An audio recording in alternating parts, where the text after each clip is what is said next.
Hello, my name is Phoebe Trimium from CrowdDNA's London office.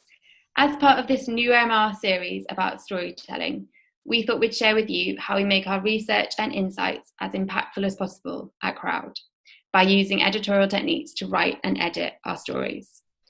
So firstly, a quick summary of CrowdDNA. We're a global team of around 30 people, all from different disciplines and backgrounds, helping brands achieve culturally charged commercial advantage. Uniquely, we also have an in-house creative team, aka Socialize, and that's where I come in. We're a small group of editors, designers, writers, and filmmakers tasked with bringing insights to life in engaging, story-led ways. So whether it's a feature-length film or a glossy print magazine, we all work by the motto, simple is best, to help us remember the importance of clarity and impact in our outputs. But how do you write clear, actionable, and exciting insight reports that not only answer the original research question, but also create lasting impact? I'm going to spend the next 10 minutes or so talking through some of the tools and formats that we use to edit insights and tell memorable stories with research. So researchers, exactly like editors, are tasked with sifting through large amounts of information to get to a story. Anyone who has analysed qual data knows that information overload that comes with it. Data from transcriptions, diaries, communities, interviews, social listening, observations, they are all full of info, noise, and loads of potential insights. The tendency to overcomplicate and over-include is always there, especially when the research findings are really interesting. It's also natural to want to give a voice to all the participants that you spoke to make sure that everyone's story is kept in and that everyone's voice is heard. But tempting as that is, it's often what you leave out that is more important than what you leave in. There are so many stories you can tell, but you need to tell the right stories. And this is all about being selective in line with the original research question. The trick is remembering that not every narrative is meaningful and not every insight has a clear implication.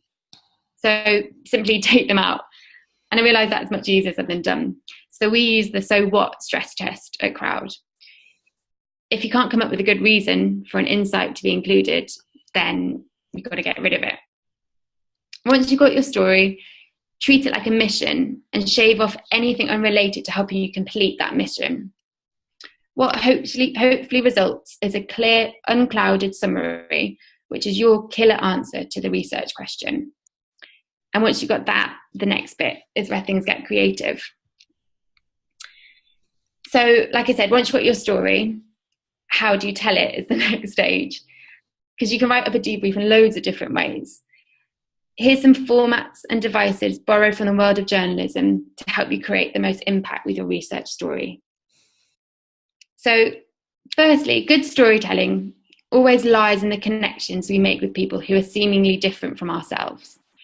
The more we get separated from one another in society, the more refreshing and redemptive it is when we find those connections, which leads to this first way to structure a story. This one's all about examining the negativity and darkness and then finding light and connections at the end. It's all about setting up the story as a tale of negative, abstract or conflicting narratives, for example. It's about really building a case and the setup or an introduction around it. Almost make the situation or your case seem unsurmountable. Then make unexpected or small connections between your participants and even the reader. How are their lives similar? Do they experience a research challenge in the same way? What are their likes, their dislikes? Spend the whole report basically providing the reader with light in the darkness, albeit that you've set up, with the aim in this format being to help the reader find unexpected connections and small shared moments within the research. Another good way of setting up a research debrief is by identifying tensions and then providing a release. So this one is all about treating the reader like someone who wants to solve a problem and helping them do that. So firstly, set up a tension. This can either be micro or macro. Just don't make it the same as the client's research question. think about the wider context that the research sits in. Then, once you've done that and set it all up, ask the reader, what are we going to do about it? Make it their problem too. Then, basically, spend the rest of the report helping to ease that tension. Always circle back to how each particular insight or paragraph soothes the bigger tension, and wrap up for how the problem has been solved at the end. Make it a satisfying circular format. Another really good way of formatting debriefs is to debust myths and preconceptions. So this format is all about surprising the reader with new ways of thinking. Demonstrate that you understand the status quo and potential preconceptions first. So set up a sort of, we understand that you might think X, Y, Z. Then either strip them down one by one, so explicitly myth bust in paragraph to paragraph, or write the report as a challenge to the way of thinking. So a general sort of summary which offers evidence and inspiration for the reader to think differently. Once you've weighed up a different way of thinking, end on a positive reflection. Why is it good to debust this particular myth? What does rethinking in this way mean for general society or wider problem? Another good way of formatting storytelling debriefs is by lining up a series of contradictions. So given the right balance, highlighting contradictions can be a really engaging way to write up data. You have to present two sides to each coin. Obviously, it's a contradiction, but ensure that equal weight is on each side. It's quite risky writing up research in this way, so be explicit that you're using contradictions. You could write it into the headlines, for example. The trick with contradictions is to make it satisfying to the reader. Once you set the format, they'll almost expect to read the contradictory statement to the point that you've just made, and vice versa. So these are good for quite lengthy debriefs that require a bit of punch to them to keep the movement going. So really make it explicit that you're using this two sides to the coin argument, and it can create quite a nice engaging way to write up the data. The last way that I'm going to talk through is potentially the easiest way to do this, and it's really simple. You basically make a statement or fact really early. This could even be in your headline, but you're basically stating a massive fact, and then you're going to spend the rest of the report evidencing that statement.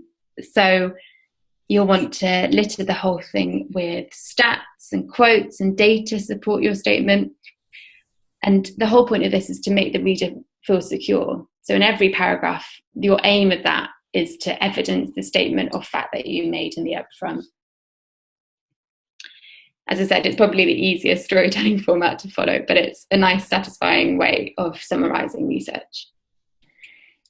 So a couple more of the storytelling devices are things like writing provocative headlines.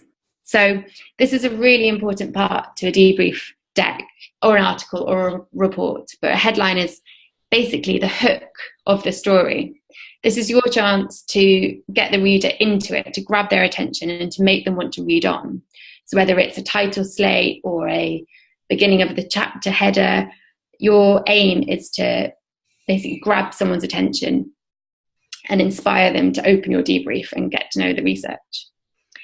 Generally speaking, provocations are best. You want to provoke thought and get someone thinking, but you could also write an explanation and a summary, a description, or even state a fact, like I was explaining before. Just whatever you do, make it really attention-grabbing. You can treat headlines throughout a deck as palette cleansers, as we call them. So again, if your research is really long, you can chunk it up with headline slides as a sort of break or to mark a new section. But the beauty of the headline is that they would inspire and hook the reader to carry on, to keep the momentum going. And remember that you can always use subheads for detail or context. So, for example, if you have a provocative statement in your headline, you can then use a subhead or a subtitle to add a bit more detail or explanation about what the research or the debrief following is about.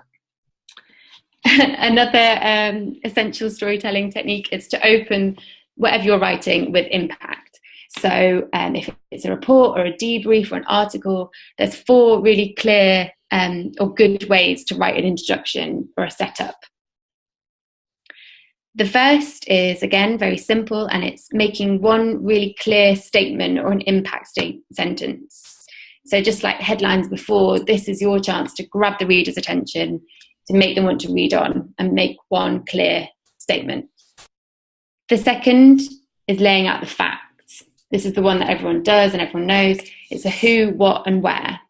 Basically lay out everything for the reader in the first couple of sentences, get them familiar with what you're going to talk about next. The third way to open is by drawing the reader in, by setting the scene or making things personal. Setting the scene and making things personal is all about being descriptive, using lots of adjectives, making it a feeling that the reader is buying into. And lastly, a good way of opening or writing introductions is to identify and set up a tension early on, make the reader feel inspired to want to solve that tension or to notice something that they haven't quite realised about their thoughts before. Equally as important is ending with emphasis. So just like before, we think that there are 4 good ways to write conclusions or closing copy. The first way is very simple, and that's just summarising the findings. So say you've gone through pages and pages or slides and slides of debrief. The reader, no doubt, has drifted off and wants a really quick, impactful summary of the killer findings that they need to know. The second way to end a debrief or a report is with a payoff. So this is all about almost offering a thanks to the reader for getting through it all. So offer up a killer quote or a killer image, an insight, an anecdote, something key to the research that almost summarises it, but in a sort of exciting way. The third way of ending is often in storytelling ways in articles, they often use a lot of cliffhangers or what we call opening the window to explore other ideas. So this is all about offering up a additional path for your reader to follow, for them to go down after they've learned X, Y, Z in your report or your article. They can then use that knowledge to explore other ideas that you're suggesting to them. And the fourth and final way to end with emphasis in a debrief or a report is to circle back to the intro and setup in the beginning. This creates a really nice, satisfying circular loop for the reader, and ties everything together and basically indicates that it's come to the end. So on that note, I'd like to end by circling back to the beginning that I laid out, which is all about how we tell impactful stories at CrowdDNA. If you'd like to get in touch with us to talk about it more, please email the address on the screen now. And thank you for listening.